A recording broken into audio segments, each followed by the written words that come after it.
السلام علیکم ورحمۃ اللہ وبرکاتہ۔ اعوذ باللہ من الشیطان الرجیم، بسم اللہ الرحمن الرحیم۔ سورۃ البقرہ آیت نمبر 75۔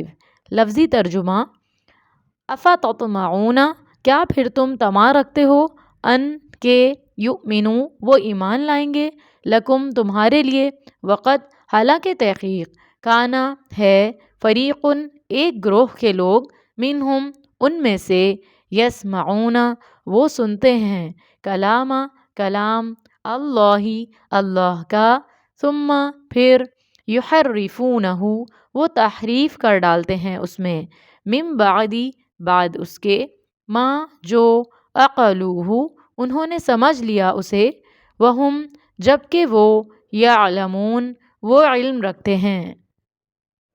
اس آیت میں اس گروہ کے بارے میں بتایا جا رہا ہے کہ ایک گروہ ایسا بھی ہے جو قرآن پاک سننے کے بعد اس کے اندر تحریف کر ڈالتے ہیں، یعنی اس کو چینج کر دیتے ہیں، اور جو اس کا مطلب ہوتا ہے وہ نہیں لیتے۔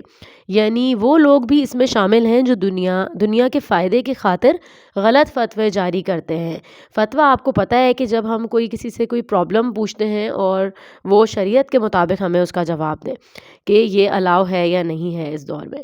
اور یہ وہ گروہ ہے جو دنیا کے فائدے اور عیش کی زندگی حاصل کرنے کے لیے الفاظ تو ویسے ہی رہنے دیتے ہیں قرآن پاک کے، لیکن حرف آگے پیچھے کر دیتے ہیں، اس سے مطلب بدل جاتا ہے، حالانکہ وہ جانتے ہیں کہ یہ غلط ہے، لیکن اگر وہ متقین کی صفات اپنا کر سادگی کی زندگی گزاریں گے تو ان کو دنیا کے فائدے کچھ تھوڑے بہت چھوٹتے ہوئے نظر آئیں گے، وہ آخرت کے بڑے فائدے چھوڑ دیتے ہیں۔